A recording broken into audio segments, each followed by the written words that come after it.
are going to have one hell of a big problem, bro. He chose to ignore the knowing looks his brothers exchanged, and in favor of doing them all bodily harm, walked away.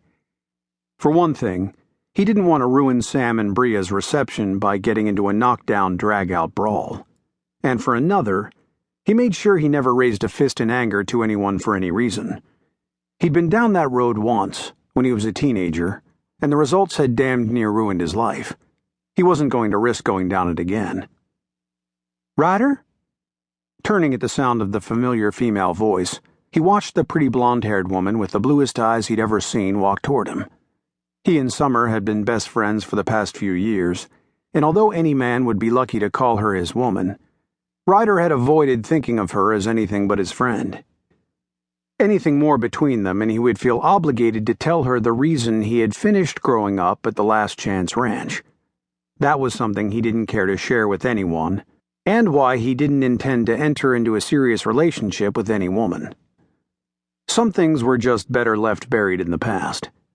Besides, he didn't want to take the chance of losing the easygoing friendship they'd forged by becoming romantically involved with her. He suspected she felt the same way. "Is something wrong?" she asked, her expression reflecting her concern. Letting go of his anger, Ryder shook his head as he smiled at the petite woman standing next to him. "No, I just got tired of listening to my brother's bull." She smiled wistfully. "You're lucky. At least you have brothers to irritate you. I've never had that problem."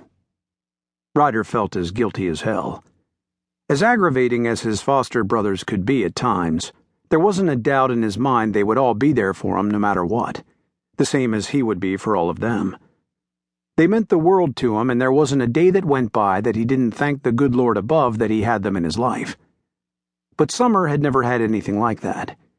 Over the course of their friendship, he'd learned she was the only child of an older couple who, during her senior year in college, had been killed in the small plane her father owned. With their deaths, she'd been left with no family at all. "Yeah, they sure can be a thorn in my side sometimes." As the last traces of his anger dissipated, he grinned. "But I guess after all these years I don't have any other choice but to keep them." She laughed. "Good idea, cowboy. But seriously, your family is great. I know some of your brothers from seeing them compete at the rodeos we've worked, but I've never met Sam's wife and her sister. They're very nice. And I think it's wonderful that you've all stayed so close over the years." When Ryder noticed Nate eyeing Summer like a fox sizing up an unguarded henhouse, he shot his brother a warning glare, then asked, "Have you had a chance to dance yet?" "Only the line dances," she answered, glancing at the dance floor Sam had his hired hands construct in one of the barns for the celebration. "I thought I saw Sam's head wrangler ask you to dance a little earlier," he said, frowning. "I suppose he was nice enough," she replied, shrugging one slender shoulder. "But I wasn't in the mood to dance then." "Well, if you don't mind a cowboy with two left feet and the worst sense of rhythm this side of the Mississippi, I'd be honored to stand in one spot with you and sway in time to the music," he offered. Her eyes filled with humor. "I thought all Texas cowboys took pride in sashaying around the dance floor doing the two-step or the stroll." "You know me better than that, darling." As the band started playing a slow, dreamy country tune, he shook his head in mock disgust and placed his hand to her back, guiding her out onto the dance floor. "This is one Texan who doesn't sashay, prance, or shimmy anywhere, anytime, ever."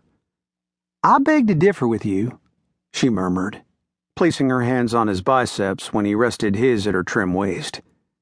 "I've seen you when you're dancing with a 2,000-pound bull. You have some pretty smooth moves, cowboy." "That's because it's my job." He shrugged and tried to ignore the warmth of her soft palms burning his skin through the fabric of his chambray shirt. "If I don't get those old bulls to dance with me, a bull rider gets run over." "Don't you have a degree in ranch management?" she asked.